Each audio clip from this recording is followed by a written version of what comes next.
बीते 2 दिन से हम देख रहे हैं कि एफआईज की ओर से लगातार खरीदारी हो रही है। 2 दिन में कैश सेगमेंट में देखें तो एफआईज ने इंडियन मार्केट्स में करीब 10,000 करोड़ रुपए की रकम इन्फ्यूज करी है। अप्रैल में देखा जाए अब तक के जो नंबर्स हैं कैश सेगमेंट के 24,640 करोड़ रुपए के शेयर उन्होंने बेचे ही हैं। लेकिन एक रिसर्च में देख रहा था कहीं पे, जो मैं आपके सामने लाऊंगा अभी। कई कंपनियां ऐसी हैं जहां पे पिछली 4 तिमाहियों से एफआईज की ओर से लगातार खरीदारी हो रही है, जहां पे हिस्सेदारी बढ़ रही है उनकी। वो कंपनियां मैं आपके सामने लाने की कोशिश कर रहा हूं कि इतनी बड़ी जो बिकवाली एफआईज की हो रही है 5-6 महीने से तो लगातार वो बेच ही रहे हैं। अप्रैल में भी सेलिंग का ही नंबर है। लेकिन ये कुछ कंपनियां हैं जो आपके सामने देखिए स्क्रीन पर आ गई हैं। इसमें जो पहला लॉट है वो है मार्क्सन्स फार्मा, आजाद इंजीनियरिंग, सीएसबी यानी कि कैथलिक सीडेड बैंक, टीआरआईएल यानी कि ट्रांसफॉर्मर्स एंड रेक्टिफायर्स इंडिया और पैरादीप फॉस्फेट्स। ये वो कंपनियां हैं जहां पे आपके सामने नंबर्स तो 3 तिमाही के नजर आएंगे, सितंबर 2024, दिसंबर 2024 और मार्च 2025। लेकिन मेरे पास आंकड़े मार्च 2024 से अवेलेबल हैं, जो हम आपको स्क्रीन के लिमिटेशन की वजह से आपको नंबर सारे नहीं दिखा पा रहे हैं। लेकिन नंबर्स जो हैं वो ये दर्शा रहे हैं, यही कंपनियां वो हैं जहां पे पिछले 4 तिमाही से लगातार, भले ही कम मात्रा में सही, लेकिन एफआईज की हिस्सेदारी लगातार ऊपर की ओर ही शिफ्ट हो रही है। लगातार वो अपनी हिस्सेदारी बढ़ा रहे हैं। तो पहला लॉट आपके सामने है मैम, ये मार्क्सन्स फार्मा, आजाद इंजीनियरिंग, सीएसबी बैंक, टीआरआईएल और पैरादीप फॉस्फेट्स। मैं 7-8 कंपनियां और भी आपके सामने रखूंगा। पहले इन कंपनियों में से अगर आप बता पाएं कि एफआईज का रुझान तो पॉजिटिव है, उनका भरोसा लगातार बढ़ रहा है। आपका कोई ऐसा स्टॉक जो कि आपको पसंद आ रहा हो चार्टिकली या फिर कुछ और पैरामीटर्स लगाकर? एक सेकेंड, मैं इन सब स्टॉक्स को मेरी स्क्रीन पर ले लेती हूँ एक बार। CSB bank, then we have drill,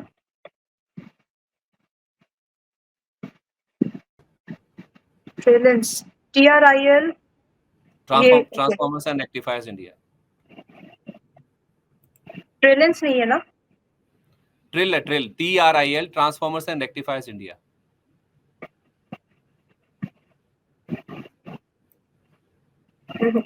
मिल नहीं रहा, एक सेकेंड। 535 रुपए का भाव है, आज करीब 2.5% नीचे।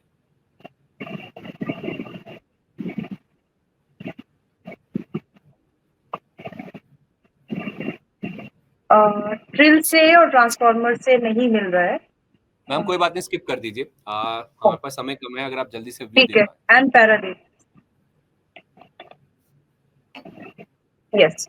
सो लेट्स बिगिन विद पैराडीप, जो कि 138 पर अभी चल रहा है एंड अच्छा खासा आउट परफॉर्म ये कर चुका है। स्टॉक में वीकनेस जैसा तो कुछ लग नहीं रहा है, लेकिन प्रॉफिट बुकिंग हो सकता है कि यहाँ पर थोड़ी सी आए बिकॉज ऑफ दी जो इसकी आरएसआई है वो भी ओवर बॉर्डर जोन पे जा रही है। तो मेरे हिसाब से फ्रेश बाइंग के लिए सही जगह नहीं है। एंड अगर हम इसका दूसरे एक्सपेक्ट्स को भी देखें, शेयर होल्डिंग यहाँ पर इंक्रीज हुई है सिग्निफिकेंटली, जैसे कि आपने हाईलाइट भी किया है, बट स्टिल करंट लेवल जो है 138, it's not the good level to initiate fresh positions. अगर आप इसको इन्वेस्टिंग के हिसाब से भी देख रहे हैं, डिप पर बाय करें, ओवर डिप हो सकता है कि 120 125 का हो तो ही ठीक है, अदरवाइज अवॉइड कर सकते हैं क्योंकि ऑलरेडी काफी रन अप कर चुका है स्टॉक। अभी दूसरा स्टॉक है सीएसबी बैंक का। सीएसबी बैंक में अभी जगह है, यहाँ पर 333 का भाव चल रहा है अभी एज ऑफ नाउ। और अगर आपको इन्वेस्टमेंट करनी है तो यहाँ पर 320 और करंट लेवल पर यानी 333 से लेकर के 320 तक इस 13 रुपए की रेंज में बाइंग ली जा सकती है। स्टॉप लॉस स्ट्रिक्टली जो हम यहाँ पर मेंटेन करेंगे वो होगा 290 का, थोड़ा सा डीप है क्योंकि ऑलरेडी स्टॉक मूव कर चुका है। एंड टारगेट जो हम लोग यहाँ पर देख सकते हैं विच इज लाइकली टू, पहला टारगेट होगा हमारा यहाँ पर 354, 354, 354 का। एंड दूसरा टारगेट जो हमको यहाँ पर मूवमेंट में मिल सकता है वो जाएगा आपका 380 का। तो ये सीएसबी बैंक के बारे में है एंड सही लेवल पर बाय किया जा सकता है, ओवरबॉट अभी नहीं है। वन दूसरा स्टॉक आपने बताया है आजाद इंजीनियरिंग। यहाँ पर मुझे लगता है कि ये स्टॉक हम पहले भी डिस्कस कर चुके हैं and it got hit it's target. मेरे हिसाब से यहाँ पर प्रॉफिट बुकिंग होनी चाहिए, ना कि फ्रेश बाइंग, बिकॉज जो जो टारगेट्स हम लोगों ने, मुझे याद है एग्जैक्ट नंबर नहीं पता, लेकिन मुझे स्क्रीन पर देख करके याद आया है कि हम लोग डिस्कस कर चुके हैं पिछले 6-7 सेशन में 25% इसने मूव किया है। This is the place where one should book profit. Fresh buying के लिए वेट करना बेटर होगा, जहां पर हमारे लिए बाइंग रेंज बनती है लगभग, फिर से अगर इनिशिएट करना है 1300 1350 इस रेंज पर कंसोलिडेशन होता है, बाय कर सकते हैं। फिर उसके बाद में जो स्टॉप लॉस मेंटेन होगा वो 1150 का, एंड टारगेट फिर से ऊपर हमें 1450 एंड 1600 ये दो टारगेट्स हमको फिर मिल सकते हैं, बट ये पूरा प्राइस एक्शन होते होते टाइम लगेगा। ठीक है, ओके। एंड और पैराडीप? पैरादीप हम लोगों ने अभी डिस्कस किया है, फिलहाल हम इसको अवॉइड कर सकते हैं, ओवरबॉट है। ठीक है, ओके। इस लिस्ट में कुछ और कंपनियां आपके सामने रख रहा हूं। आई थिंक पारस डिफेंस भी लास्ट टाइम हमने डिस्कस किया था। पारस डिफेंस है इसमें। इसमें ना इनफैक्ट कल्याण ज्वेलर्स भी था। कल्याण ज्वेलर्स इसमें इस लिस्ट में मैंने शामिल नहीं किया, क्योंकि ये जो 4 तिमाही से लगातार हम कह रहे हैं ना कि अब मूव आ रहा है एफआईएस की हिस्सेदारी में, इसमें कल्याण ज्वेलर्स में आई थिंक 3 क्वार्टर्स में ही था, 3 या 2 क्वार्टर्स में ही उनकी हिस्सेदारी बढ़ रही है। लेकिन ये वाला पैरामीटर, ये जो फॉर्मेट है कि 4 तिमाही से लगातार हिस्सेदारी ऊपर जा रही है, उसमें वो क्वालिफाई नहीं हो रहा था, उस वजह से उसे हटा दिया। तो पारस डिफेंस के अलावा एंड्योरेंस टेक है, पार्श्वनाथ डेवलपर्स है और थर्मेक्स। इनके चार्ट्स भी अगर आप देख पाए, मेरे बोलते बोलते अगर आप अपने चार्ट्स लगा लिए होंगे, मैं दोबारा बोल देता हूँ, Paras defence, Endurance Technologies, Parsvnath developers और थर्मेक्स। ओके, तो अभी हम लोग पहले एंड्योरेंस देख लेते हैं। ओके, यहाँ पर आप कंटिन्यूएशन ऑफ जो पैटर्न है बुलिश है, हालांकि काफी रन अप कर चुका है, स्टॉक काफी मूव कर चुका है, लेकिन अभी भी जगह बाकी है। तो मेरे हिसाब से जो 1979 का जो लेवल है, अगर कोई फ्रेश पोजीशन भी बनाना चाहता है तो फिलहाल यहाँ पर छोटा स्टॉप लॉस रख करके बनाई जा सकती है। टारगेट जो हम यहाँ पर एक्सपेक्ट करेंगे आगे अभी और भी, क्योंकि yet to hit its immediate target, जो मेजर टारगेट है वो अभी हिट होना बाकी है, जो कि आपका है जो कि लगभग आपका 2050 पहला टारगेट बनता है यहाँ पर, जो कि अभी हिट होना बाकी है। एंड दूसरा टारगेट हमें यहाँ पर 2120 का मिल सकता है। तो अगर आप चाहें, कोई अगर देख रहा है तो यहाँ पर एंट्री बना सकते हैं with stop loss at stop loss. अभी यहाँ पर थोड़ा कंपेरेटिवली हिट होने के चांसेस, मैं इसको डिस्क्लेमर दे रही हूँ मेरे हिसाब से, कि यहाँ पर हिट होने के चांसेस भी थोड़े से ज्यादा होंगे, क्योंकि स्टॉक मूव कर चुका है काफी। लेकिन स्टॉप लॉस जो हम यहाँ पर मेंटेन करेंगे वो 1870 का रख सकते हैं। इससे ज्यादा डीप जाने की जरूरत नहीं है, क्योंकि दूसरा जो इमीडिएट सपोर्ट है फिर वो काफी दूर है। एंड 2050 के 2120 बोला आपने टारगेट? मैंने बताया, यस, 2050 एंड 2120। ठीक है, ओके। 2120 जी, जी। दूसरा स्टॉक आपने पारादीप बोला है, ये पारस डिफेंस। पारस पारस डिफेंस। पारस डिफेंस को हम लोग यहाँ पर देख लेते हैं।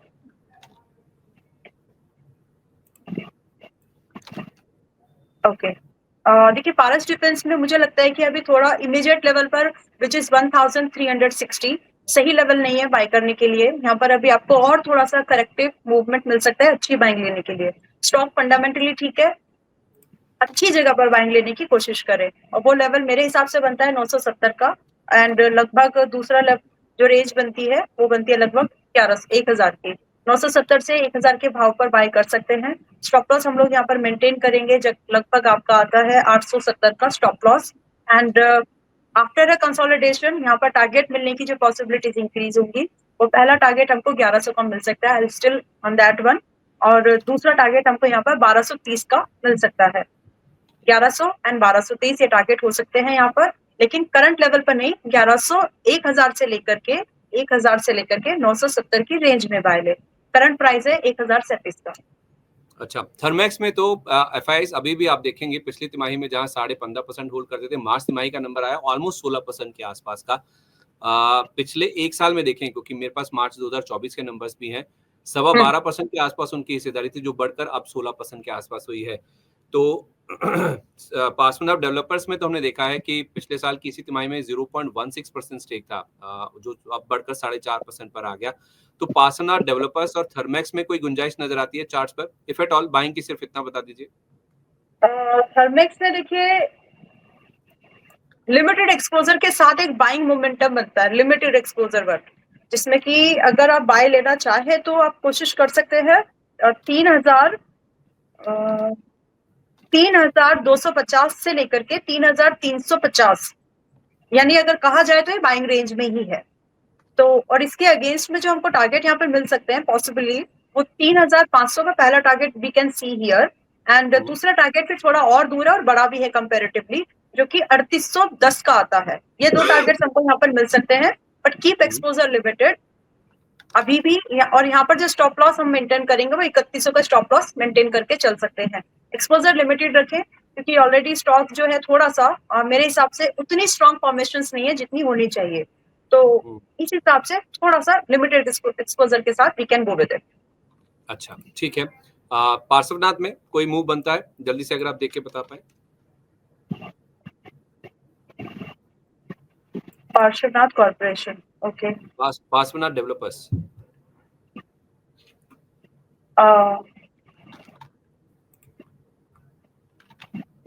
Okay, got that. 24 रुपए 64 पैसे वाला। अवॉइड, लिक्विडिटी का बहुत कंसर्न आएगा इसमें, ठीक है। सिंपली इस अवॉइड। लिस्ट में, ठीक है, अवॉइड करते हैं। इस लिस्ट में मैं फाइनल स्टॉक्स आपके सामने रख रहा हूं। उसमें ना सरप्राइजिंगली एक स्टॉक है जिसको हम डिस्कस कर भी चुके हैं, और वो है विप्रो का। विप्रो में जहां 7% के आसपास होल्डिंग पिछले साल मार्च में एफआईएस की थी, वो बढ़कर 7.25% सितंबर में हो गई। दिसंबर में ये नंबर ऑलमोस्ट 8% पर पहुंच गया था, और मार्च तिमाही में देखिए 8.5% के आसपास पहुंच गई। यानी कि पिछले एक साल में 1.5% के आसपास का इजाफा एफआईएस ने विप्रो में किया है। तो स्टॉक का करेक्ट हुआ था, गिरा था, लो लेवल्स पे विप्रो में एफआईएस की ओर से खरीदारी की गई है। इसमें किर्लोस्कर ब्रदर्स भी है, इंद्रप्रस्थ मेडिकल भी है, गोल्डाइम इंटरनेशनल भी है, और जेएसडब्ल्यू होल्डिंग्स, ये भी कुछ नाम है। इनमें से कोई स्टॉक जो कि आपको अच्छा लग रहा हो? एफआईएस तो यहाँ पे खरीदारी कर रहे हैं, अपने हिस्सा लगातार बढ़ा रहे हैं। देखिए, विप्रो के लिए तो ऑलरेडी हम लोग डिस्कस कर चुके हैं कि 225 235 के आसपास बाय करें, वो लेवल आ रहा है। एक्यूमुलेशन करना है किसी को तो इन्वेस्टिंग के हिसाब से कर सकते हैं। दूसरा हम लोग यहाँ पर किर्लोस्कर ब्रदर्स को देख सकते हैं एक बार।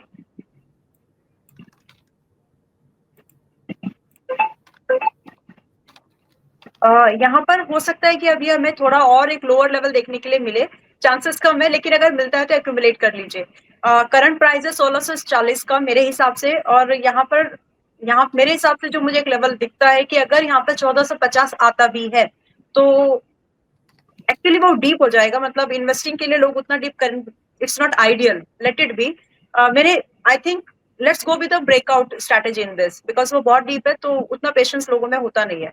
1670 के ऊपर अगर हम देखें इसको तो इसमें बाइंग ली जा सकती है। स्टॉप लॉस उस कंडीशन में बहुत छोटा बनेगा, और वो छोटा स्टॉप लॉस आता है आपका 1590 पर। Target that we can expect in it,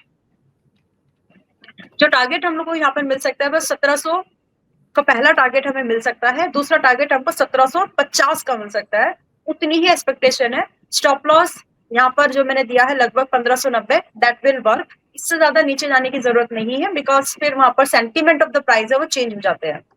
तो ये एक स्ट्रैटेजी यहाँ पर देख सकते हैं, 1670 के ऊपर ही क्लोजिंग बेस पर बाय, उससे पहले नहीं, क्योंकि अभी वो फॉर्मेशंस कंप्लीट नहीं है। तो आप कह रही हैं या तो 1450 के आसपास नीचे मिले तो खरीदें, या 1670 के ऊपर ब्रेकआउट हो जाए तो इसमें आप खरीदारी करें। उस केस में आपका स्टॉप लॉस 1590 का होगा, 1700 पहला टारगेट, उसके बाद 1750। जी, ओके, ठीक है। एक मैम, गोल्डाइम इंटरनेशनल और इंद्रप्रस्थ मेडिकल, इनको जरूर देख लीजिए। डिस्कस कम होते हैं, लेकिन ये स्टॉक भी टिकट साइज के हिसाब से देखा जाए तो रिटेलर को काफी पसंद आते हैं। रिटेलर्स तो ज्यादा, ठीक है चलिए। देखिए, अभी ये स्टॉक जगह तो है, मतलब एट अ वन ग्लैंस अगर हम देखें कि इसमें क्या बनता है तो 50-55% का मूवमेंट कितने दिन में किया है, 253 से बस 400 पे चल रहा है। 55% का मूवमेंट अभी अभी किया है इस स्टॉक में। क्या मैं सही स्टॉक देख रही हूँ? गोल्ड आईएम, गोल्ड आईएम अभी 395 पे है मेरी स्क्रीन पर। 395 पे है। 55% का मूव एक साल में ही 130% चला है, और इस साल मैं देख पा रहा हूँ कि 3.5% के आसपास की तेजी है। अभी अभी मतलब देखिए, 7 अप्रैल को इसका लो था इस स्टॉक का लगभग 252 का, 7 अप्रैल को, और अभी ये स्टॉक 395 पे चल रहा है, 400 का हाई इंट्राडे में बना चुका है, विच कम्स लाइक 55% गेन। तो मेरे हिसाब से जी, तो मेरे हिसाब से मुझे लगता है कि यहाँ पर थोड़ा सा अगर है पोजीशन में तो दो तरीके से काम कर लीजिए। ट्रेलिंग इज बेटर, वो ज्यादा अप्रोप्रिएट स्ट्रैटेजी होगी, जहां पर हम लोग ट्रेलिंग कर सकते हैं 340 के भाव पर, जो कि इस वीक का लो है। 340 पर ट्रेल करके बैठ जाए, और भी कुछ चीजें हैं जहां पर उसको वो सपोर्ट कर सकती है, तो 340 पर ट्रेल करके बैठ जाए अगर आप इसमें हैं। अदरवाइज अगर फ्रेश पोजीशंस के बारे में सोच रहे हैं कि कहां पर बाय करें, जिन्होंने ये मिस कर दिया, तो पार्ट्स में इन्वेस्टमेंट के लिए इसको बाय किया जा सकता है लगभग 370-360 के पास में। एक मौका तो शायद प्राइस दे देगा। स्टॉप लॉस वही रखना है 340 ट्रेल का। बाकी सेम मूवमेंट दोबारा बनेगा उतनी जल्दी, वो एक्सपेक्टेशन से मत देखिए। आप कह रहे हैं कि 360 से 370 की रेंज में खरीदें और 340 का स्टॉप लॉस रखें। जी, छोटा स्टॉप लॉस रखना ज्यादा समझदारी होगी मेरे हिसाब से। एंड टारगेट जो हमको यहाँ पर मिलेंगे वो थोड़े, इसका नेचर जो स्टॉक का समझ में आ रहा है टेक्निकली, तो ये फास्ट मूव वाला स्टॉक है, बिग रेंज में ट्रेड करता है। तो पहला ही टारगेट जो हमको यहाँ पर मिलने की पॉसिबिलिटीज है वो 440 का पहला टारगेट यहाँ पर पॉसिबली मिल जाएगा जल्दी, एंड अगर ये स्टॉप लॉस हिट नहीं करता है तो। एंड दूसरा टारगेट हमको यहाँ पर जो इसका ऑल टाइम हाई है वो 530 का मिल सकता है इजीली, शॉर्ट टर्म में जल्दी। और इस तरह के स्टॉक्स में मोमेंटम और रेंज जब बड़ी होती है तो हमेशा एक्सपोजर जो है कंपैरेटिवली परसेंटेज वाइज कम लगाना चाहिए। ये मेरी सलाह है, बाकी जो भी लोग डिसीजन लेना चाहें। It's a small cap company by the way. अच्छा, आपने पहले कभी इस स्टॉक को देखा है या ट्रैक किया है, या फिर चार्ट देखे इसके कभी? कभी मैंने इसको इंट्राडे में जो हम लोग मोमेंटम ट्रेड करते हैं तब उसमें इसको दिया होगा एक दो बार, तो इसीलिए मैं इस चीज के लिए बोल रही हूँ कि ये फास्ट बड़ी रेंज में काम करता है। अच्छा, आपकी जानकारी के लिए बता दूं, कुछ लोग ना इसको गोल्डियम के नाम से पढ़ते हैं। मैंने भी बहुत समय तक 15-17 साल मुझे बाजार में हो गया, आई थिंक पहले 10 साल तो मैंने भी इसे गोल्डियम के नाम से ही पढ़ा। लेकिन इसका नाम गोल्ड डायम है। ये एक्चुअली जो गोल्ड डायम है ना, ये गोल्ड डायमंड इंटरनेशनल है। यस, जहां से इसका नाम डिराइव हुआ है, गोल्ड और डायमंड, जिस वजह से गोल्ड डायम, जिसको गोल्डियम काफी लोग पढ़ते हैं। तो ये वो कंपनी है। और गोल्ड के जो प्राइसेस बढ़े हैं ना, ये खासतौर पे हीरे की ज्वेलरी बनाते हैं, डायमंड ज्वेलरी के कारोबार में है। तो गोल्ड और डायमंड से जुड़ा हुआ इनका पूरा कारोबार है। और सोने की जो कीमतें बढ़ी है ना, उस वजह से शायद इसमें मूवमेंट जो है वो बनता हुआ दिखा है। इसलिए मैंने जानबूझ के स्टॉक के बारे में पूछा था। एक बस इंद्रप्रस्थ मेडिकल के बारे में बता दीजिए थोड़ा सा। All right. एंड इंद्रप्रस्थ, अगर स्क्रीन पे चार्ट्स होंगे तो मेरे लिए आसानी हो जाती है, उसको उसका नाम अगर रहता है तो सामने। ओके, इंद्रप्रस्थ मेडिकल में अगर हम देखें तो टेक्निकली आईपी मेडिकल के नाम से भी इसे जाना जाता है। इंद्रप्रस्थ मेडिकल 424 रुपए का भाव है। मिल गया है, भाव आ गया आपके सामने जी। बाइंग अपॉर्चुनिटी लग रही है मुझे। स्टॉप लॉस डिफाइंड है, छोटा है, 370 का स्टॉप लॉस है इसमें। 370 का स्टॉप लॉस से इट विल वर्क। एंड 424 के भाव पर अगर कोई लेना चाहे, अगर लग रहा है कि अपॉर्चुनिटी पुरानी मिस हो गई है, फिर से मिलेगी क्या, तो यहाँ पर वो अपॉर्चुनिटी बन रही है। तो 424 से 415 बाइंग रेंज है। Maintain a stop loss at 375 का स्टॉप लॉस मेंटेन करें एंड रेस्पेक्ट करें टारगेट। आपको यहाँ पर मोमेंटम में अप्रोक्सीमेटली 470 का पहला टारगेट मिल सकता है एंड फिर 500 का। Above after 500 trading is suggested, क्योंकि वो एक रेजिस्टेंस जोन बनता है स्टॉक में। ओके, ठीक है, परफेक्ट है। तो यहाँ पे भी आप खरीदारी कर सकते हैं। रेंज आपको बताई गई है 424 से 415 की। 375 आपका स्टॉप लॉस होगा, 470 पहला और 500 रुपए का दूसरा टारगेट है जो आप स्टॉक में लेकर के चल सकते हैं। तो 10 या 15 14 स्टॉक्स हैं इनफैक्ट जो कि हमने डिस्कस किए हैं।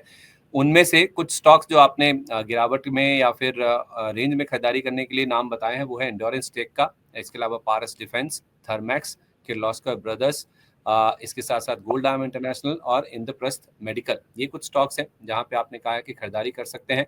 सीएसबी बैंक में भी रेंज बताई आपने 320 से 333 की। आजाद इंजीनियरिंग, यहाँ पे आपको मुनाफा वसूली करनी चाहिए। और पैरादीप फॉस्फेट्स को तो आप फिलहाल अवॉइड कर सकते हैं।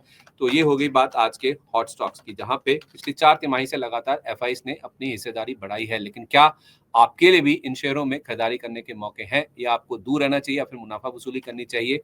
यही आज के सेगमेंट का खास तौर पे पर्पस था। तो इसी के साथ हॉट स्टॉक्स को हम यहीं पर खत्म करते हैं।